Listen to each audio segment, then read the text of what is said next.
Pour paraître moins lâche et plus vulgaire que tous ces loups qui ont enseigné l'Afrique, tout en sollicitant la force et la bravoure des tirailleurs sénégalais durant la Seconde Guerre mondiale. Et pour finir, par mettre 6 pieds sous terre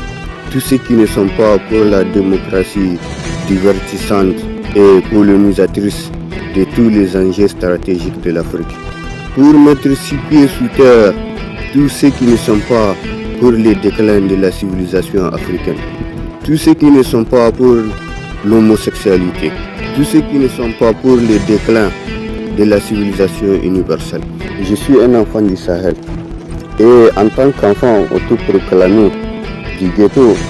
j'ai toute autorité à déclarer que l'Afrique est mienne.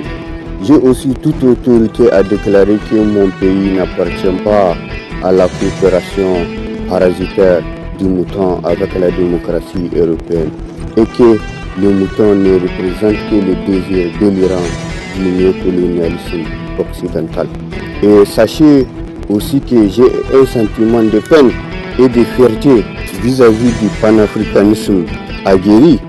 de Patrice Lumumba et surtout de la révolution qui a animé le fier et valeureux capitaine Thomas Sankara de la patrie des hommes intègres. Malgré les troubles obsessionnels et compulsifs du mouton économiste de la Côte d'Ivoire ou du mouton naïf du Niger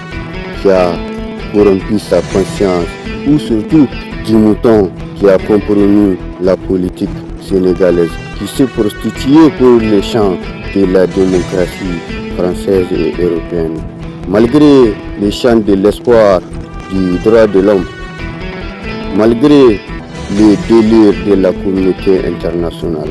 malgré les conseils banals de sécurité de l'ONU, malgré l'effort et le plaisir de l'UNICEF comme de l'UNESCO, malgré les relations profondément malsaines de la CEDEAO, malgré la trahison de l'UEMOA qui s'obstine à planter le couteau de l'indifférence